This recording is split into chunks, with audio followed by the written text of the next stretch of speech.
Keith Prendergast, retired 2 years ago from the great state of New Jersey, relocated to Florida. Been collecting wine for probably the last 25 years, 30 years. Had to make the transition from a 1,500 bottle wine cellar at home and figure out a way to start my retired life down in Florida and have my passion for wine follow me down here.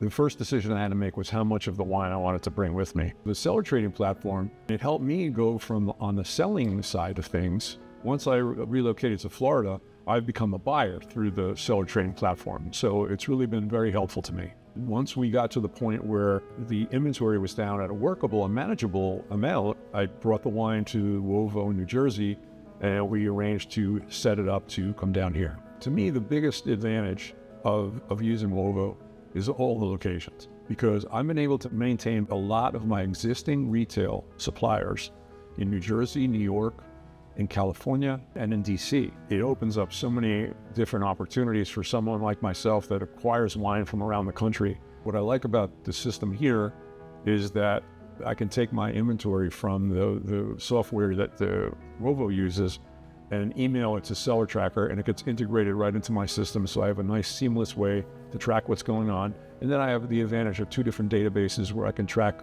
drinking windows, ratings, to be able to have a place where you can meet other wine collectors. I've met some really fine people that have become good friends that all started with wine. The fact that you could come to a temperature-controlled facility in our climate, have access to other people where you can learn so much more about the wine is really a great advantage. I like the advantage of being able to go on my iPad and I can just scroll down, I can look at the drinking windows, I can look at vintages. It helps me pick 12 to 18 bottles at a time. I'm gonna pick up 6 today while I'm here. It's really a great way to keep the wine protected and also get it when I need it.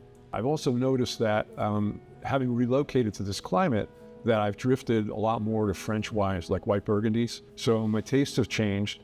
And again, that's where the seller trading platform comes in, because once I got down here, I offloaded a lot of reds just because I didn't think I'd be drinking my own wines anymore. As much as I love Chateauneuf de Pape, I just didn't feel like this climate was conducive to that. And it's a seamless, temperature controlled experience for me, where a day like today, which is very hot, there's no way you could take a chance on any kind of wine being delivered in a climate like this unless it was temperature controlled from start to finish.